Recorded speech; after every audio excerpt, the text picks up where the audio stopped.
Hi Capricorn, welcome to your November 2021 General Tarot reading. It's Raina here.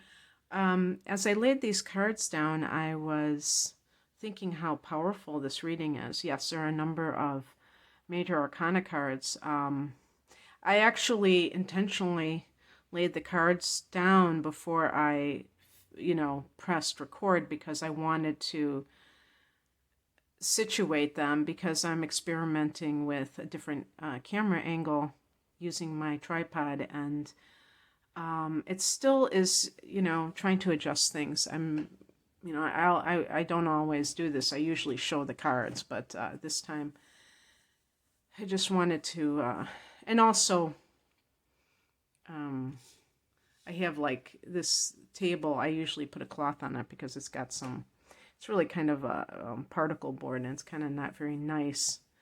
So I wanted to kind of cover that up, but that's silly, I guess. That's just the moon in Virgo in me. And I noticed that the thumbnails have been like just completely black, and it's nice to have this kind of thing, so I don't have to worry about taking a custom thumbnail. But anyway, the heart of the matter is the Four of Wands. And this is a card you can see in this deck. I forgot the name. Spirit Tarot? I forgot the name of it.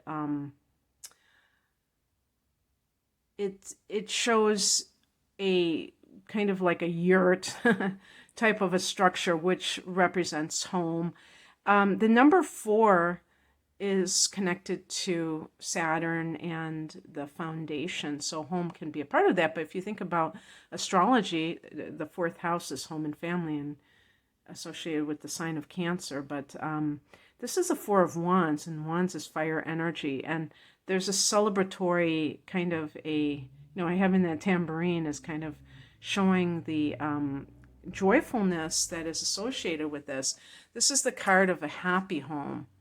So a home environment that is vibrant and not solemn and dark and things like that. Sometimes maybe it's celebrating buying a new home, or this can even be a card of marriage. So any issue that surrounds your home or a marriage, even if you don't have them right now, if you don't own your own home, or you haven't moved into a new place, but you want to, even if you want to, that could be what it's all about.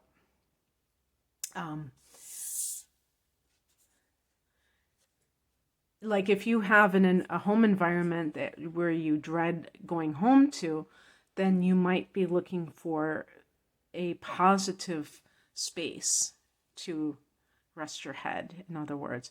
In the past position, we have the Temperance card. So the Temperance card is associated with Sagittarius in terms of signs, but I also, it's funny because the reason I took it away is because I was looking at, you see the top left corner, it looked like there was, that I had put, that something was on there, but that's part of the design. It has like little paint splotches. But the Temperance card to me is a card about sobriety. I know that it's funny that it's not mentioned very much, and I don't know if I'm just interpreting it myself, but I always think about it as getting rid of an addiction that is controlling someone. Because maybe I was thinking of the temperance movement in the late 1800s, trying to ban alcohol or something like that. Maybe that just is an unconscious association, but the card itself is connected to balance in life, associated with the spiritual and the material. Because let's see if they show anything that's like that. Well, he's kind of got, because they've kind of got the moon and the sun. The sun represents your goals, your aspirations, and the moon is your intuitive side. So that's and he's got like these kind of like, it looks like kind of construction boots, like, the earthiness combined with the spiritual. And certainly for Capricorn, that is an issue that can come up because you are an earth sign, and yet you are the last earth sign. So you have that winter quality that is associated with wisdom, and therefore not being tempted maybe by the world the way a Taurus might be, because that's the first sign, the first earth sign, and there's more of a youthful quality to that, and you're kind of the old soul of the earth signs. And also Pluto going through your sign, that can indicate a nature that is, probing, and kind of like maybe you're releasing some things from your life. You're kind of purifying yourself in certain ways. And whether it's actually some mind-altering substance, or if it is other kind of compulsive behavior that is too involved. I mean, the way that I see those first two cards is that the Four of Wands is about marriage or union, or even like, for instance, having that kind of a grounded home base. And as strange as it might seem, there are always going to be outliers with Capricorn. People who don't really exhibit some of those qualities, at least, Capricorn is ruled by Saturn, so it might be that it takes time for you to really find your bearings and really find that foundation for your life. And you might be wild like some other signs, and then you kind of like settle down, The higher message is the star card. Oh, I love this depiction of the star card. It's interesting because the star card is connected to Aquarius, and Aquarius's stone, or you could say crystal, is the amethyst. And certainly the background is like an amethyst. But then you have that kind of a sun, and it's almost like she's holding it like a balloon or something. And to me, that represents the connection, like a kite. The connection between your dreams and your really like making them happen yourself, believing in yourself. The star card is about healing, hope restored in your life. And so if you have had some kind of disappointment, or can even be, I feel like somebody dying that meant a lot to you. This can be some sort of sign from them that they are helping you along the way. So this can be a loved one or a spirit guide also, and that connection. So this is the higher message. So because this is kind of a spiritual card, I can read it almost like how the literal translation might be, or interpretation. But it's very interesting, the Sagittarius and the Aquarius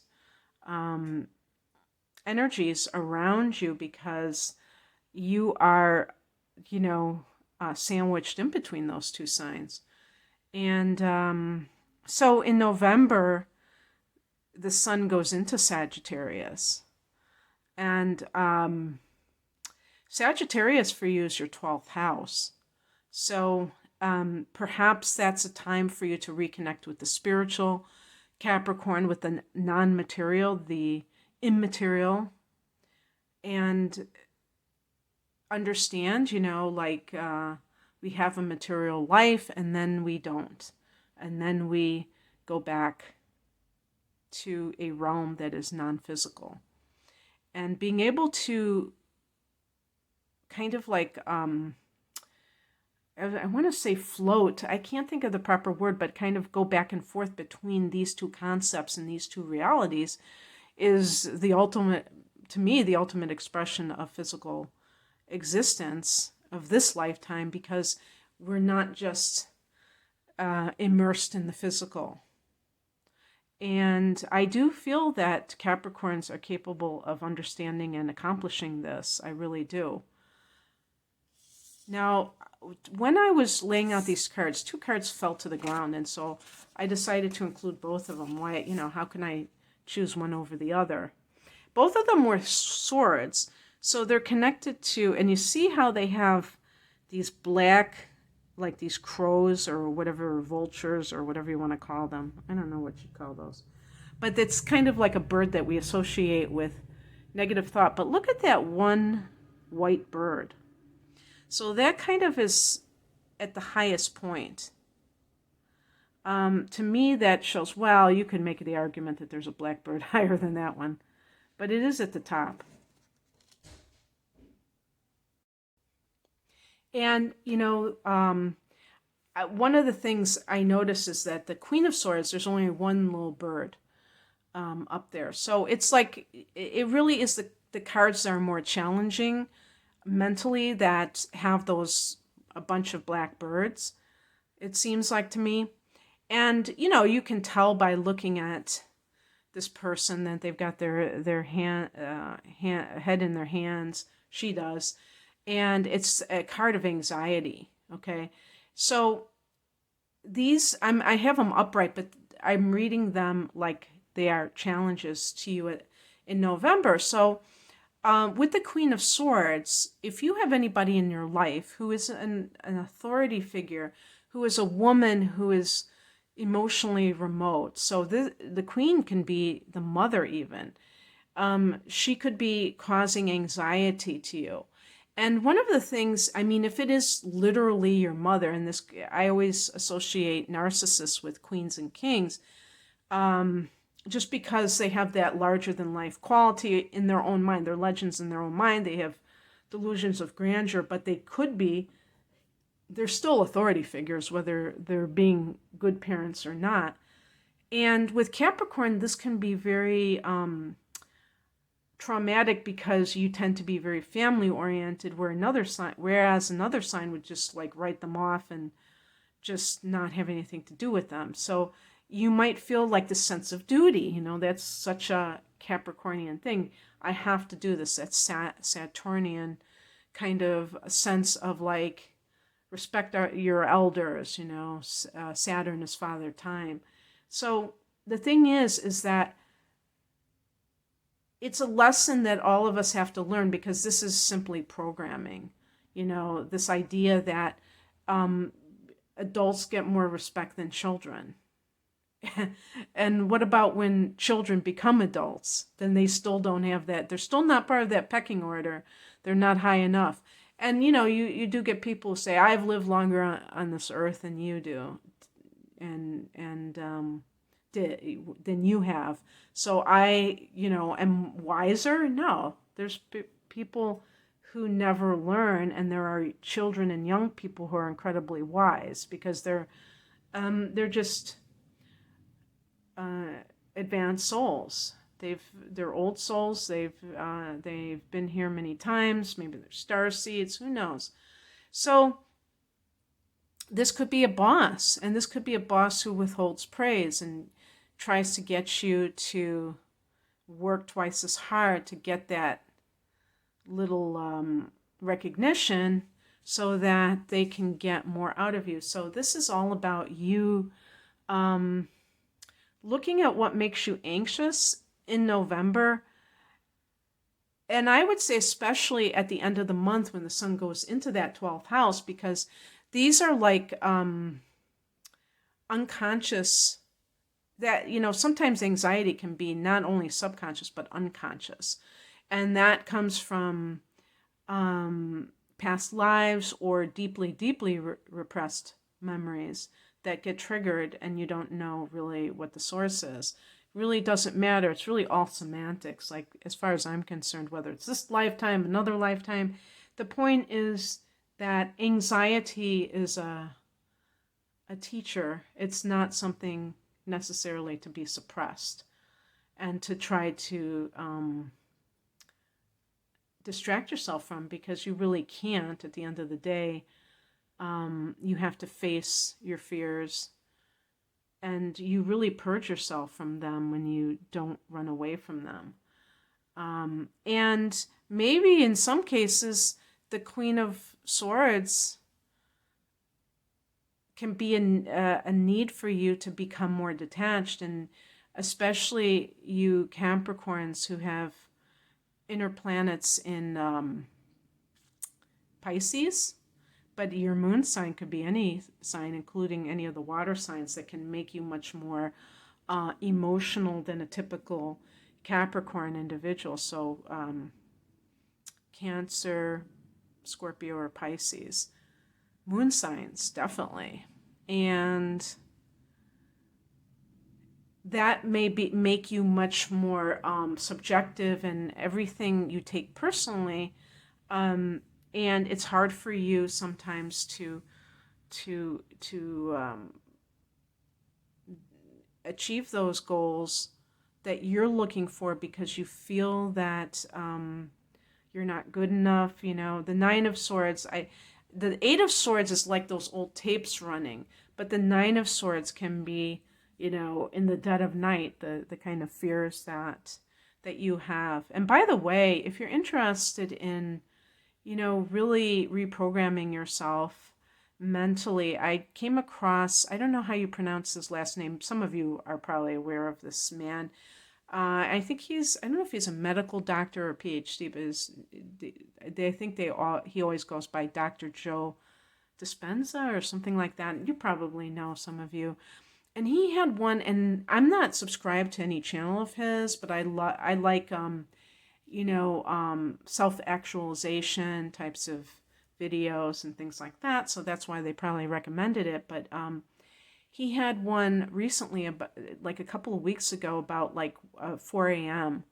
What a powerful time that is. Like if you woke up every day at that time.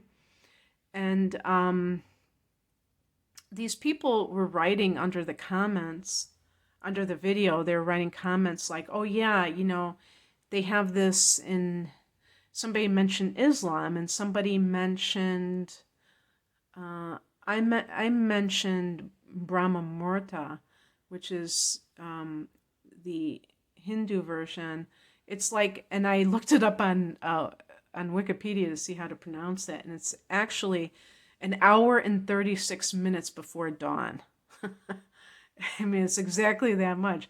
So obviously, we're about to go through the time change as I record this in where I live in North America or in the United States. And so dawn is going to change, the time of dawn. So anyway, I just thought about that. So there are things that we can do, when we feel anxious. I think the reason I said that is because the dead of night, or around the time of dawn, can be a very mystical time.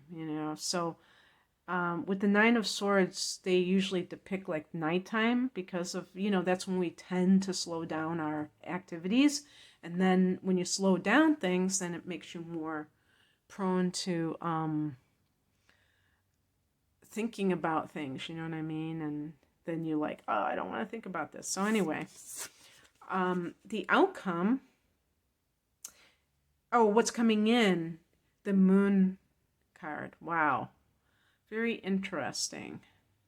Oh, it's interesting because the moon is number 18, and it's so funny because we're going to have a lunar eclipse on the 19th of the month. And this is going to be in Taurus. Lunar eclipse, powerful full moon. So sometimes I look at these cards as timing cards. I don't know if it is, but it just like exploring it from that angle. That's going to hit your 5th house.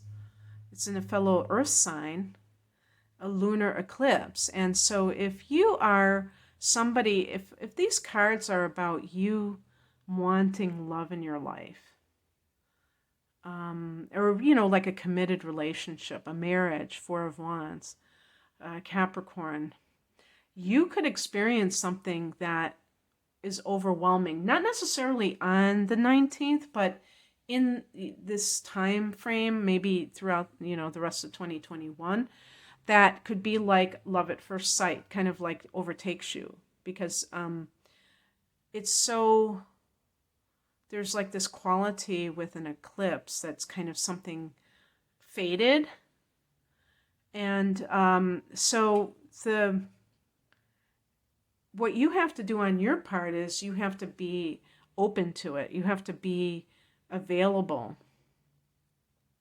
The rest of 2021, starting in late November, especially for the United States, because we have Thanksgiving, is holiday season. And even if you don't necessarily celebrate the holidays or do much, I don't do much anymore. I actually, besides making certain dishes, I don't really celebrate the holidays anymore. But it doesn't matter.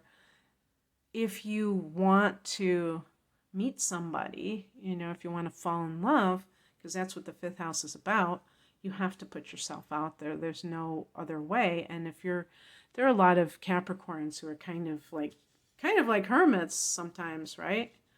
You kind of like don't have a problem being alone, I think some of you. But sometimes you gotta do what you gotta do in order to get what you want to get, right?